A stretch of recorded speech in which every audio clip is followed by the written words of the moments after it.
Okay, this is where we left off yesterday. This is Donald Trump. Congratulations to Eric Trump.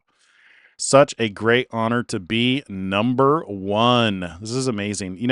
Jordan Peterson talks about Trump's family. Very interesting things. I'm excited for you guys to hear this. We need to do we need to start doing some like reaction videos. There's so many things. Well, you could do reaction videos. If you wanted to start a YouTube channel and just do reaction videos to stuff, to look at stuff spiritually, that'd be helpful too. But like there's really good music that I think does a good job of illustrating, that some of the demons that people wrestle with. There's a song called Hey Ren, which is really good for illustrating the demons that people wrestle with, whether it's literally a demon or mental illness. And in Ren's case, it was mental illness. He got Lyme disease early on, and it took him years and years and years to figure out how to recognize when his brain wasn't working right and what to do when he had those episodes, when he'd have those episodes. But he's an amazing artist, an amazing musician. But yeah, it'd be good to do some reaction videos to stuff like that. But today, if we have time, we'll do Jordan Peterson. We'll watch his video and react to that and comment on that. All right. I just spent some time in the Oval Office with Brad Little, the great governor of Idaho. He is doing a fantastic job and has my complete and total endorsement. Brad Little is the strong and highly popular governor of Idaho. Yeah. Okay. Let's see. To rescue the American spirit, Teddy Roosevelt. I am rescuing the American spirit by making America the hottest country in the world. Today, Brett Baer has a great book out about another strong president, Teddy Roosevelt. Go out and get To Rescue the American Spirit, Teddy Roosevelt and the Birth of a Superpower. It is really good. One of the things I discovered by watching this video that Jordan Peterson does is why it seems like Trump has endless energy. Apparently, he gets up at 5:30 in the morning and goes to bed at midnight. The dude only works on 5 hours of sleep. Some people can do that. I tend to do better on less sleep too. I'm not 5 hours, but I'm more of like a 6.5 hour guy myself. Ask former President Barack Hussein Obama whether or not he really believes that in 2020, Joe Biden got 15 million more votes than he did in 2012. 6.9 versus 81 million. Additionally, ask him why it is that Joe Biden beat Obama in every single swing state with the black vote in 2020, even though black voters hate him. But in no other state. The 2020 election was an illegal scam, hoax that the people of our great country will never forget. Yeah, if you're in Idaho, make sure you vote for who he recommends. Let's see. Many people, as they get older, need less sleep. Is that why I woke up in the middle of the night last night? My body's telling me, get up, go do stuff. Oh, this is sad. 14 people were shot over the weekend in Chicago. 4 were dead. What does this failed Governor Pritzker and the equally pathetic mayor say now? Bring in the federal government and bring them in now. My understanding is there's some stuff in the works with the Supreme Court that is about to just completely annihilate these advocate extremist judges that think that they have the power and authority to overrule the president of the United States.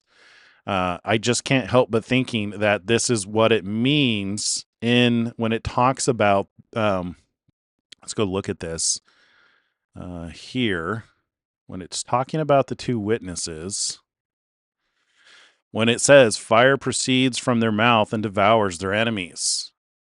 I can't help but think that that's what's happening, is the more they attack him, the more that they want to harm them. And if anyone wants to harm them, fire proceeds from their mouth and devours their enemies. you can make a very strong case that speaking the truth, speaking strongly. Oh, and Jordan's going to address this when we watch this video. The way that he speaks, yeah, and even his humor is very indicative of things. It's a non-spiritual analysis. It's very much a psychoanalysis, well worth our time to watch and comment on. But this very much is, if anyone wants to harm them, fire proceeds from their mouth and devours their enemies. Every time he snaps back or he makes a comment like, CNN is fake news, I'm not even going to answer any questions from them. It's that kind of thing. It's just like they've made themselves an enemy. And even these activist judges who want to just devour, who want to devour him. So my audio cut off. I must be speaking too loud. I got some new hardware here that cuts it out if I'm too loud. Can you guys still hear me? Yeah. So these activist judges, if their intent is to prevent him and either of the two witnesses and stop them, then fire proceeds from their mouth and devours their enemies. I always imagined that this would be literal fire. And I imagine there are people who will never accept anything other than a literal interpretation. But like Fury says, the Bible compares the tongue to fire in a number of places. I think you could definitely make a case for a strong, honest, sharp tongue as breathing fire. And even if it goes even further, and if anyone wants to harm them, he must be killed in this manner. Trump made a comment. I don't know if I can get to it quickly. I made a note of where it was. It was at 4:24 this afternoon in one of his conferences. He had made a comment about, they were talking about narco terrorists. And he had they asked him, like, why, the typical questions, how do you know that these people? And he's like, we know. We have more information on these people than you can possibly know. It's beyond a shadow of a doubt. And he had made the comment that they're like, well, why don't you capture them and have leniency? And it's just like, we've tried that before.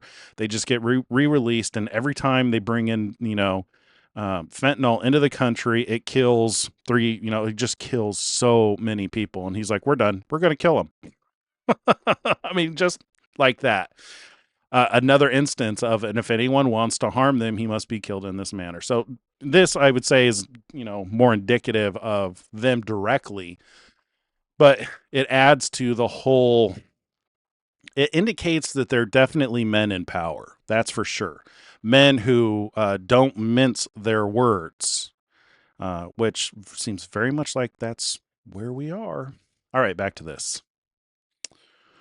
All right. Yeah, so it's just terrible. Like Governor Pritzker here directly, I don't understand.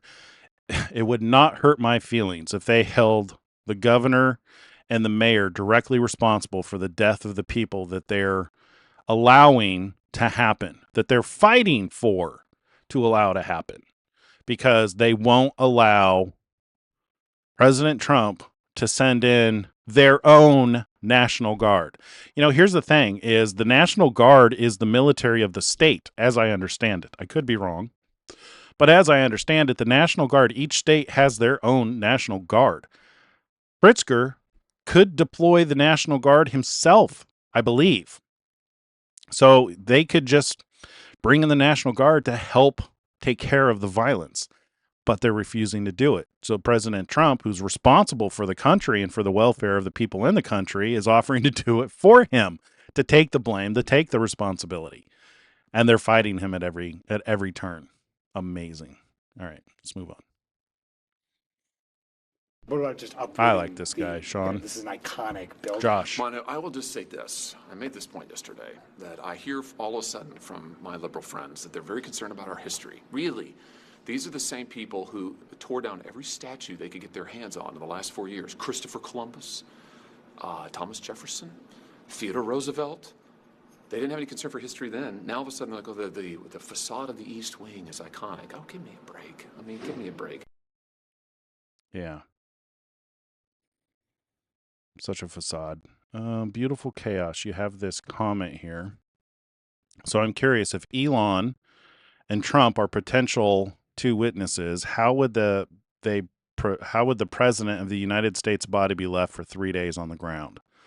Only if the U.S. ceased to exist would this be possible. I am of that opinion. Everything that we're seeing is there's a transition happening in the world.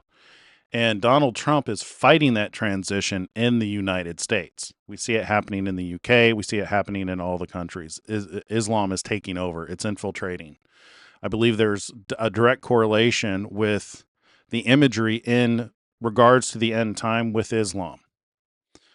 And I actually have a thought about that I've been a little reluctant to speak because it's a scary thought. Maybe we'll talk about it.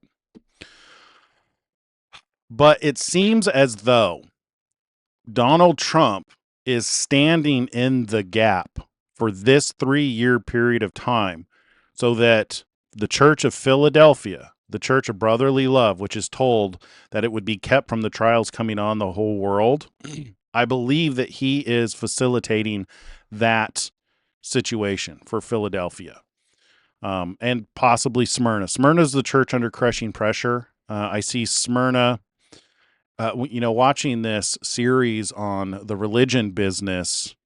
He's not just documenting the corrupt churches, which are destroying people's lives by trying to maximize the income that they make from them.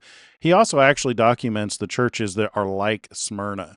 He visits a church in Africa whose spending budget is $80,000, and they're able to rescue 300 people per month for that.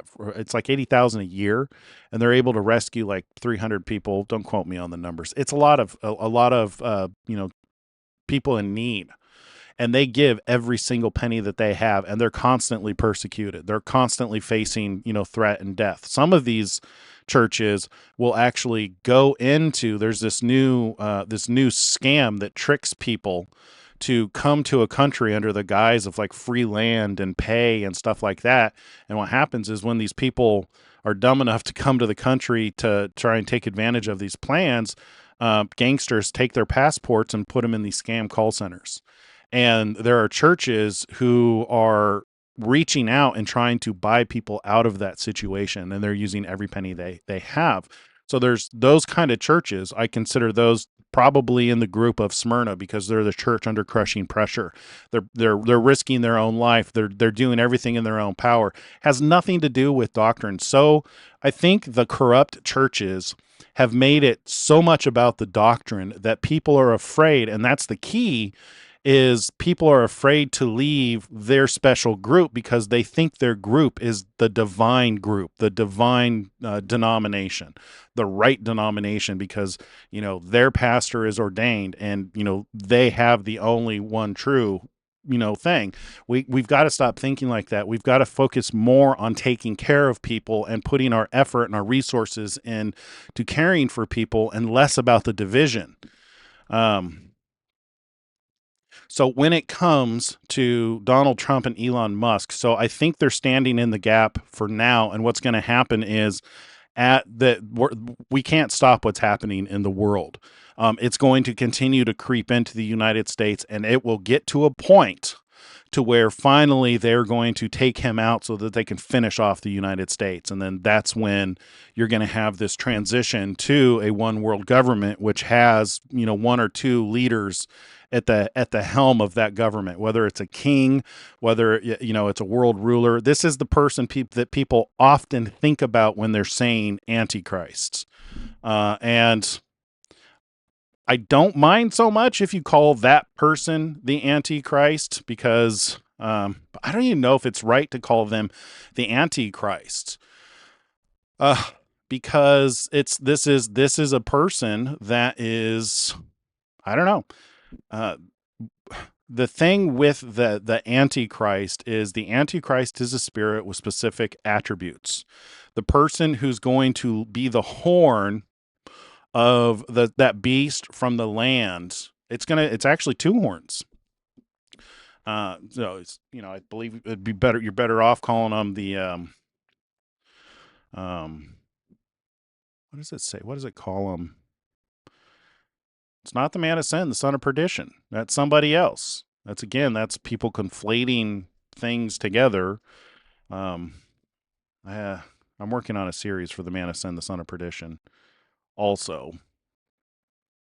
Anyway, to answer your question, I think that we're going to get to a point to where Trump's not going to be able to hold him off anymore. Somebody's finally going to succeed at taking him out. And wherever he is, they're going to leave him probably on camera for 3 days, 3.5 days. So whether that's at the Capitol, whether it's in Israel, I imagine it'll probably be at the Capitol, quite possibly at the White House. And it could be somebody in his own cabinet, you know. Something I struggle with is there's so much imagery in the end times, which is hidden the events, that as we discover the meaning of things, it really calls into question, you know, the other imagery which is used, you know, like fire from the mouth. If it really is, you know, speaking truth and speaking, man, Jordan really puts it the best. I can't remember what he said. We'll see it when we watch the video. They don't speak kindly. They speak the truth, which is a common trait with comedians. Is if it's offensive, they tend to speak whatever comes to their mind, regardless of if it's offensive or the truth. You know, or both if they can, which is something that Donald Trump absolutely does. Yeah, so I have a feeling that it'll probably be at the Capitol. It'll probably be at Washington. I'm imagining that things are going to get to the point to where somebody, I can't imagine that our democracy is going to survive past this administration. I'm imagining that this administration's probably the end of democracy, if that makes sense. Did I answer the question? We should really continue. How do I unpin this comment? I have a new chat system I'm trying to figure out. No? There we go. All right.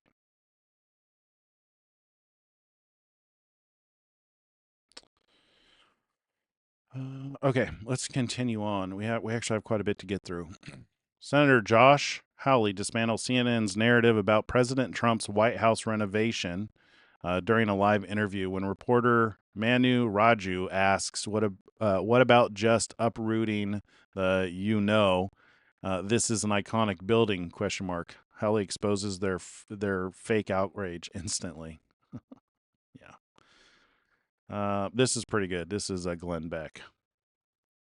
If this movement is truly against billionaires and the powerful, why is it funded by billionaires and the powerful? This is not about dismantling power. This is about rearranging power. So according to several sources, including Fox News, George Soros and his Open Society Action Fund granted $3 million to Indivisible. Now, this is one of the primary organizers of the No Kings protest. Soros' larger network, the Open Society Foundation, gave over $7.6 million to the same operation. We're almost at $11 million, but Soros is not alone. If you follow the funding trail, it leads to, what a surprise, the Arabella Network. Now you add in the Bill Gates Foundation, or the Ford Foundation, or here's my favorite, the Rockefeller Network.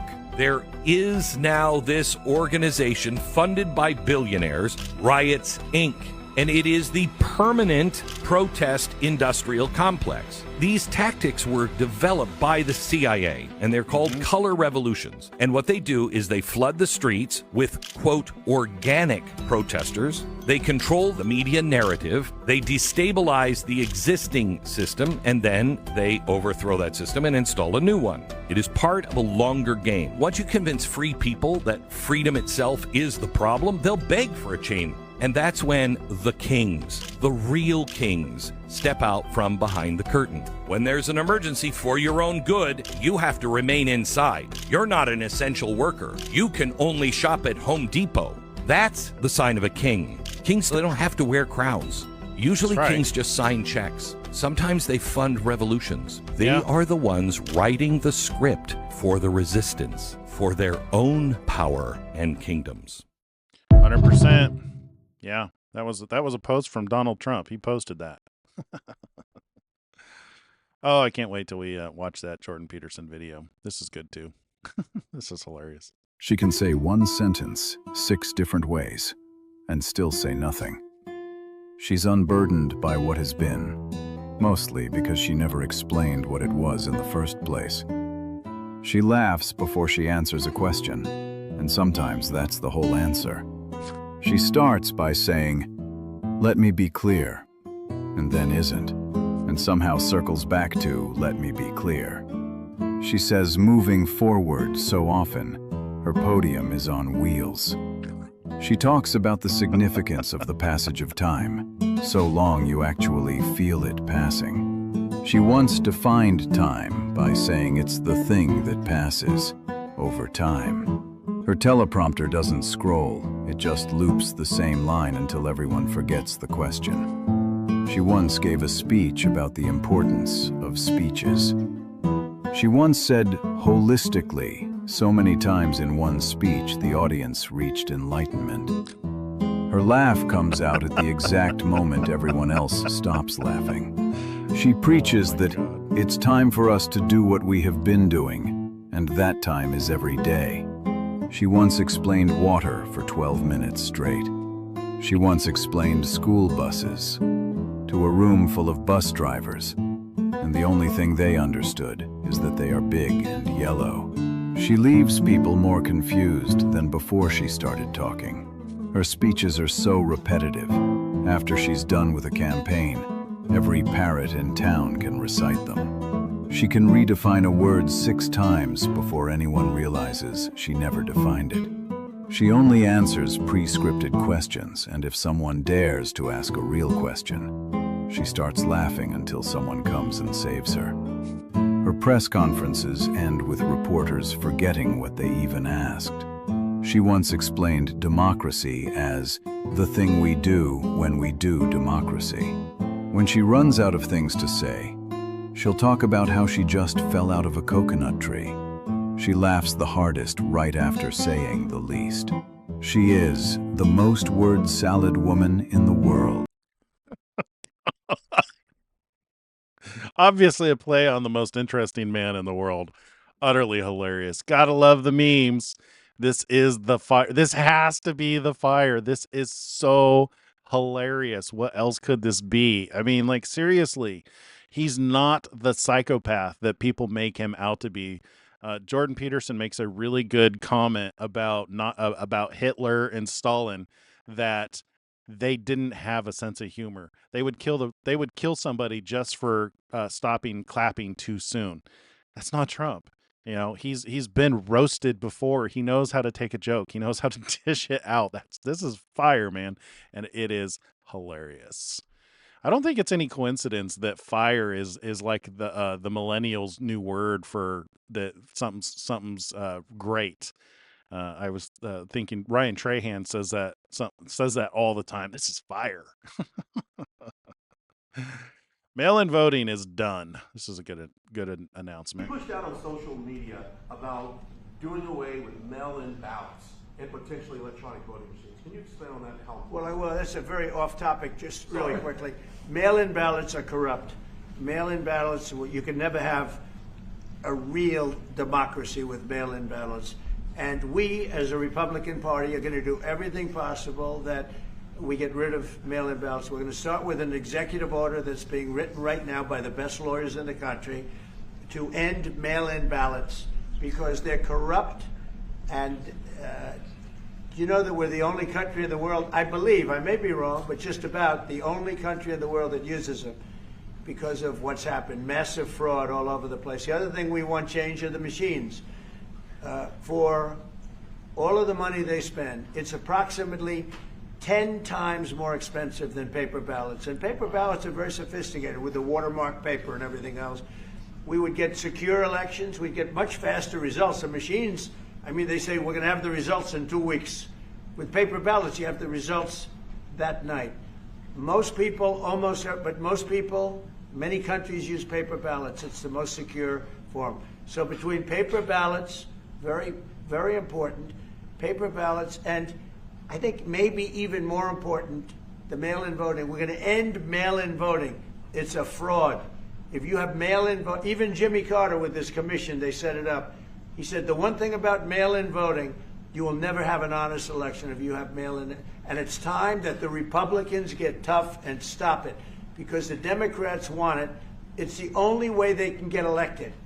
Because with men and women's sports and with transgender for everybody and open borders and all of the horrible things, and now the new thing is they love crime.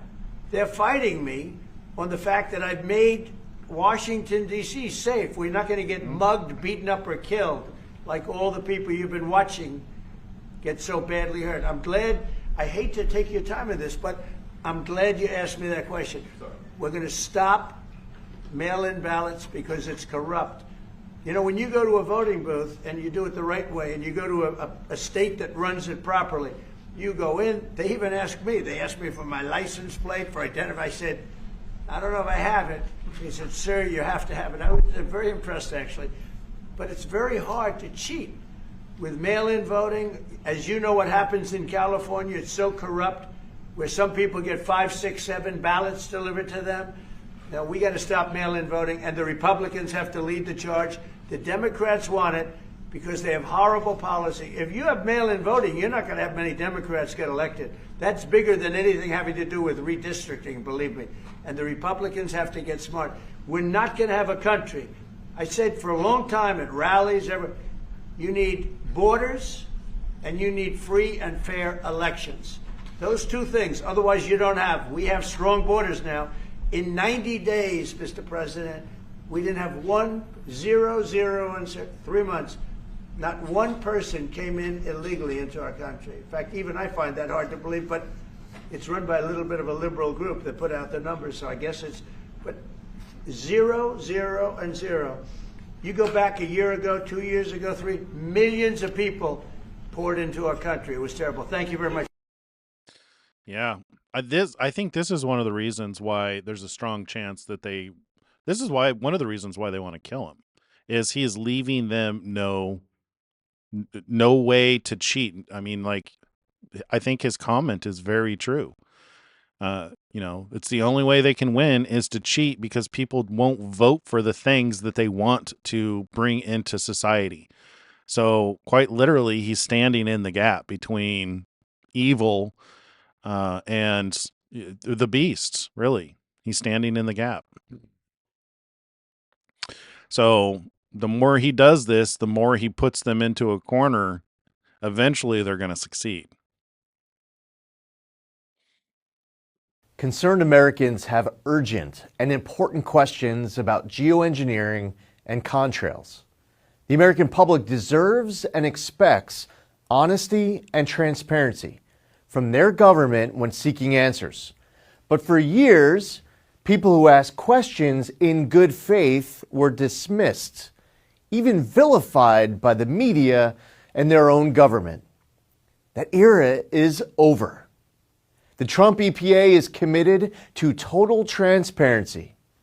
As a result, I tasked my team at EPA to compile a list of everything we know about contrails and geoengineering for the purpose of releasing it to you now publicly. Cool. In other words, I want you to know everything I know about these topics and without any exception. Instead of simply dismissing these questions and concerns as baseless conspiracies, we're meeting them head on.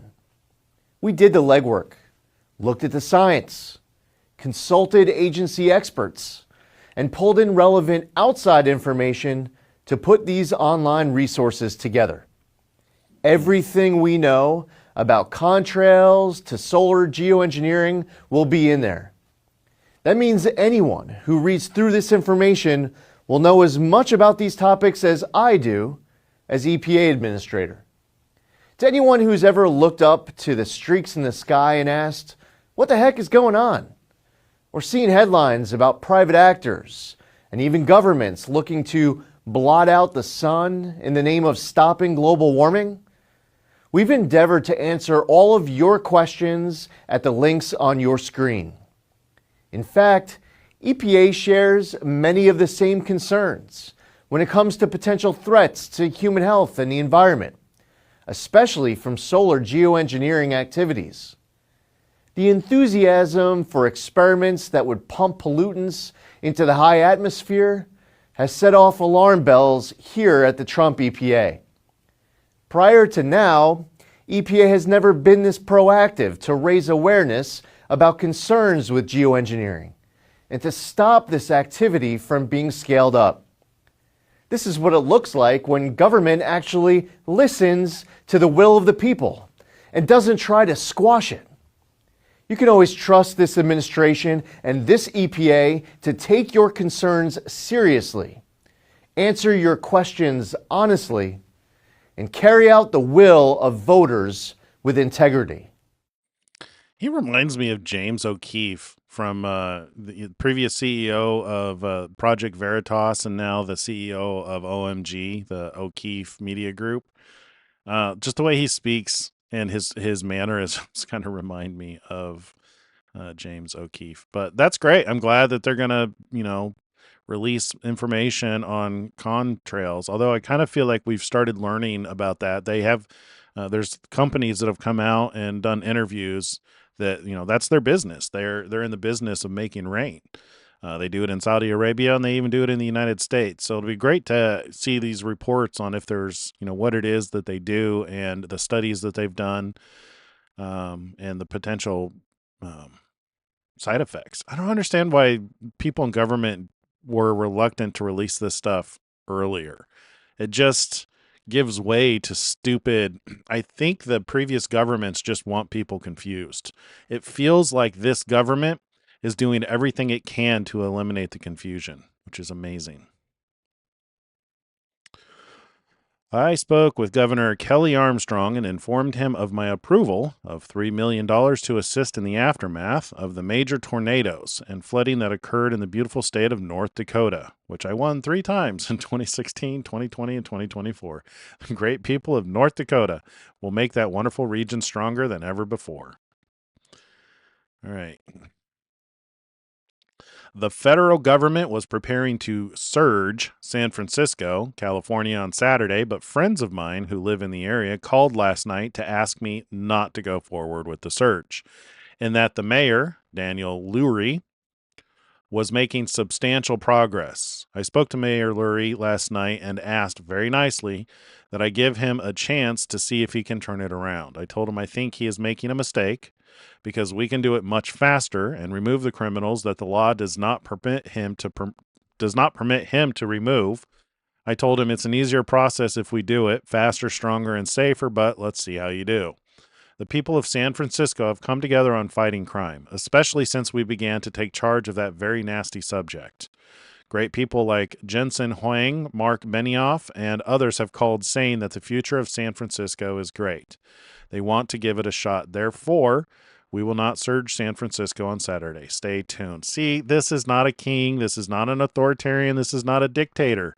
I mean, he's like, sure, let the governor take care of it. If he thinks he can, let him do it. I mean, that is pretty freaking cool. I've been to San Francisco. There was so much crap on the sidewalk that's just like, and I would have to walk from where I was working down to my hotel and just like stepping over human poop. It was just disgusting. Of course, that was 8 years ago. That was 8 years ago. That was in like 2019. Wow. Okay, cool. All right. So no surge. Trump hosts roundtable on efforts to thwart cartels, human trafficking operations, inherited a disgrace. Yeah, that's what I watched this afternoon. I don't think we're going to have time to get into that one, especially if we watch Jordan Peterson. Scoop. Trump's Memphis crime crackdown locates dozens of missing kids, removes 109 gangbangers. from streets. Trump was saying during this conference today that they have found hundreds of thousands of kids, some dead, but many alive, who were used as mules, who were sold into sex slavery, who were found working in factories. People think that slavery was abolished, decades ago. It's very much alive and real today. And especially when you have illegal immigrants and undocumented people in the country, it's easier for people to take advantage. It's easier for Satan to take advantage of the situation. I can't wait until Satan is done away with. I think you all agree with me on that one. President Trump bringing government spending down. Down, down, down. Trump praises FBI. Historic number of violent criminals have been arrested. Thune, Trump warns Democrats that Republicans are united and it's time to end the shutdown. Yeah. Exclusive, Trump's DHS issues nearly $10 billion in fines to illegals, so they self-deport. 515,000 plus illegal immigrants deported, 1.6 million voluntarily self-deported, 485,000 illegal immigrants arrested. Cool. Deportation numbers hit record highs under Trump. All right. I think the Democrats have gone totally crazy, and you don't know what they're going to do because they don't care about the people. They don't. I really think they have no leadership. They have a lot of very low IQ people. Jasmine Crockett is a low IQ person. A lot of them are. I don't want to insult too many of them, but a lot of them are. They have no rudder. I don't think they know what they're doing right now. They've never done this before. They always agreed to go and, called an extension. Let's do an extension and talk. Even today, look at what happened today. They don't want to pay the people that have worked. And, this was supposed to be this was a test. And they wouldn't pay the people that have been working. They said, no, we don't want to pay them. This is all the Democrats. Now, all we need is 5 Democrats. And I know a lot of Democrats that are saying they're more than 5. Probably not that many more than 5, but they're more than 5. And all we need is like 5 Democrat votes so we open our country again. Sad, though, we have the greatest economy in our history. We have the highest stock market. All these things are rocking. We will have by the end of my first year more than $20 trillion of investment. The all-time record is $3 trillion. I think it's Wow. China. We're going to have $20 or $21 trillion. We've never had anything like it coming in because of tariffs. The money pouring into our country, the plants that are opening, AI, automobiles, everything. And the Democrats want to close our country. They're really, they say deranged. They suffer, I guess it's Trump derangement syndrome, which I think is going down now as an official condition by the doctors. I think they get paid extra money if they handle it because it's more difficult to handle than a normal mental disease. But you know what? They really should approve an extension, get the country back to work, get the people paid. And, it's very simple. You just don't know what's going on. There's something wrong with them. It's sad, actually. Spiritual. Yep. This is adorable. This month is Down Syndrome Awareness Month. To all the wonderful Down syndrome children in our country and their parents who love them so much. You are amazing. May God bless you. Aww. That's a really long shot. Ad historian dismisses Trump critics. White House, a work in progress since 1800s.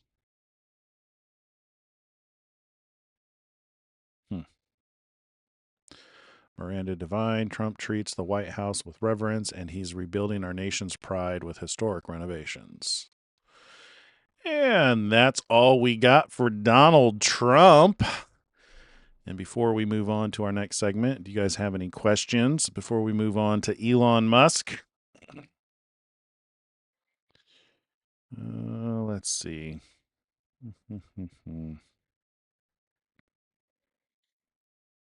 Major economic change. Yep. Yeah, we're going to continue to see the things that are written in the book of Revelation, the things that Jesus warned us about that were going to take place.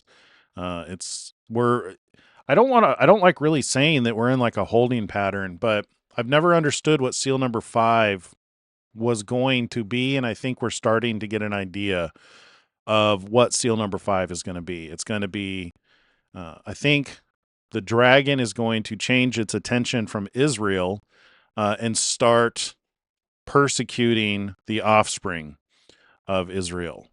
Which, and the way I think about this and the way I think Christians are the offspring is, Yeshua was Jewish. He lived Torah. And he started a movement with his life that led directly to, Christians following him, right? Which makes him the temple. He started the movement that got people mindful about his Father so that his Father could live within each and every one of us, building that temple. As a matter of fact, that's exactly what Revelation 11 talks about when it says, John here, then I was given a reed like a measuring rod, and the angel stood, saying, rise and measure the temple of God, and the altar and those who worship there, but leave out the court which is outside the temple and do not measure it. For it has been given to the Gentiles, and they will tread the holy city underfoot for 42 months. And I will give power to my 2 witnesses, and they will prophesy 1,260 days. So you have this direct, and this is one of the reasons why I don't think the temple in Israel is going to be built before the 2 witnesses are killed. It may be built towards the end, but I don't think it's going to be built in, I'd say maybe the next year. I don't think it's, because some people are coming out now, even after we watched Eliyahu Berkowitz last night, who said he's just given up because he's tired of being lied to and doesn't want to give misinformation. There are some coming out now who are saying that they're being told that the ashes from the red heifer were a legit ceremony and they can now go and purify the Temple Mount so that they can start making preparations for the temple. But here you have, then I was given a reed like a measuring rod, and the angel saying, rise and measure the temple of God. So I guess if you're not following what I'm following, if you're not, in agreement with me on the timeline on where we are, I'm of the opinion that 1 Corinthians 3:16 is true. So if we go look at 1 Corinthians 3, and then we go down here to 16, let no one deceive himself. Did I get 1 Corinthians? Is it 2 Corinthians? Maybe it's 2 Corinthians. Let's see. Let's try 2 Corinthians 3.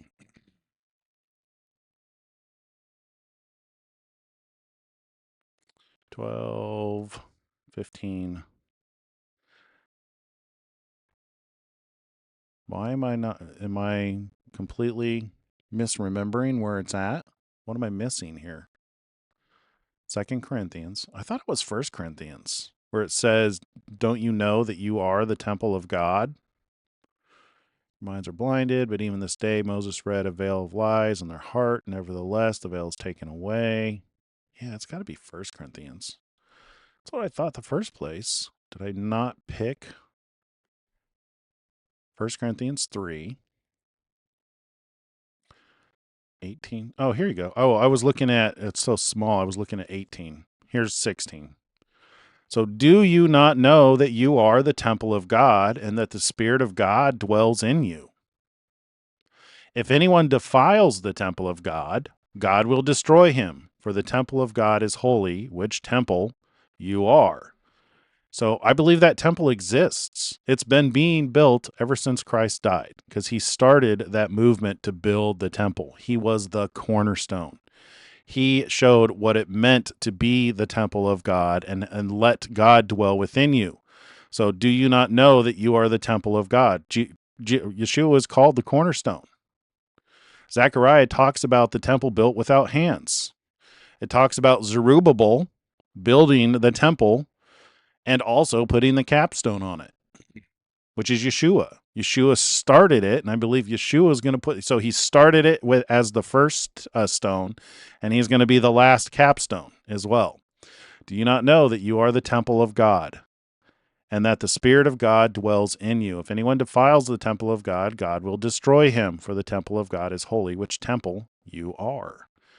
That kind of makes it hard to think that that makes me think that then I was given a reed like a measuring rod, and the angel stood saying, rise and measure the temple of God. That's everyone who believes, right? That's those of us who make up the temple of God, the altar, and those who worship there. But leave out the court which is outside the temple, and do not measure it, for it has been given to the Gentiles. So the temple's built, and then there's a courtyard, which he's not bothering to measure. Is that the rest of the world? I don't know. Those outside of those who follow Yeshua. The court which is outside the temple, and do not measure it, for it has been given to the Gentiles, and they will tread the holy city underfoot for 42 months. And I will give power to my 2 witnesses, and they will prophesy 1,260 days clothed in sackcloth. I believe sackcloth here is indicative of you have the 2 richest men in the world, which Trump's not the richest man in the world anymore. He's been the richest man a couple of times. He's wealthy. He's extremely wealthy and well accomplished and powerful. He's arguably the most powerful man in the world. Elon Musk is, on paper, the richest man in the world, although he would argue that kings like Putin are more powerful because they command armies. But he is, on paper, the richest man in the world.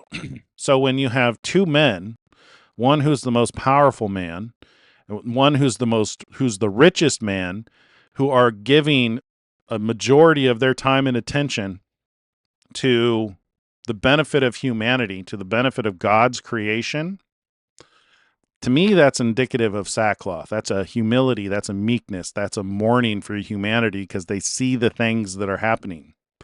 Both of these men could just turn their back on humanity, take their massive wealth, and do selfish things, but neither one of them are. Yeah. You guys have any questions before we move on to Elon? Nope. All right, let's move on. Let's see, George, if you have... Okay. Let us move on. I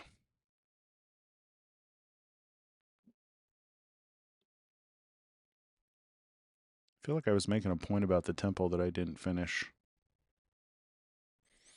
Yeah. I know that there's a lot. Yeah, so there's a point here with the temple, that I'm of the opinion that we are the temple. I don't think the temple's actually going to be built. It may be built closer towards the end of the Trump administration. I know they say they can build it really fast. And I know that it's a requirement for people who believe this end time story about the Antichrist, the Hollywood version of the Antichrist.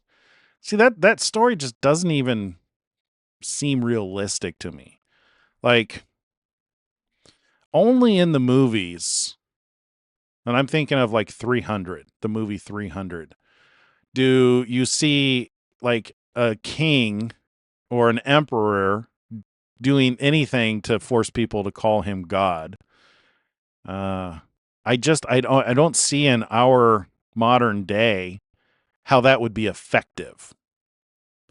Number one, because you have all the Christians, or all those who believe this end time narrative about the Antichrist, that it's going to be a red flag to every single one of them. But those who believe that narrative are imagining this guy going into a physical temple and somehow broadcasting to the world that he is God. When I relate that to what we just talked about with us being the temple, that sounds like a doctrine to me. When you have a doctrine that you believe that a man is God. The physical equivalent of that is the story of the Antichrist that most people repeat and teach and do shows about. You know, modern Christianity teaches that a man is going to go into a physical temple and declare himself God, many of which don't realize that they already believe in their own temple that a man is God. They've already allowed a man to go into their temple and declare himself God in their mind. So, yeah. So I'm of the opinion that we are the temple and that the two witnesses are active right now, prophesying. And everybody feels it. Jordan Peterson mentions this, that everybody, I think he mentions it. Was it him that mentioned it? No, it was Tucker Carlson. I was watching an interview with Tucker Carlson. Everybody feels that something is different, that is a spiritual time right now. Everybody feels it. And we know that Donald Trump, those of you who are MAGA, Make America Great Again, those of you who, are consider yourself a Republican, maybe not extremists, but there's a division that's taking place. You have definitely propaganda, which is causing people to lose their mind. They're getting overly emotional, and it's continuing to escalate, and people are going to start dying. And I think that now that Israel is coming to a conclusion with their conflict in Gaza, the next conflict is going to start with the Christians. I don't know what that looks like, but the timing of it says that it's seal number 5, and it's in the middle of the Trump administration. So we can start to draw some conclusions about that, what that's going to look like. They're already fighting him as much as possible, but they're failing a lot more now. I think that's part of them being given power, is they're going to be allowed to continue until the end of the Trump administration. And that aha moment, that it's pretty revealing that it's the billionaires that are funding Riot Incorporated, or whatever that website was called, Riot Inc. It's the billionaires that hate him. Isn't that interesting? I still don't know what the deal is with the Ford Foundation being a contributor to that Riot Corporation. And we read recently that the CEO of Ford was thanking Trump for putting the tariffs on mid-sized vehicles. Anyway, thanks for checking out this clip from the Two Witnesses Live. Make sure to watch the show Monday through Friday at 5:30. Subscribe to this channel, and we'll see you all there.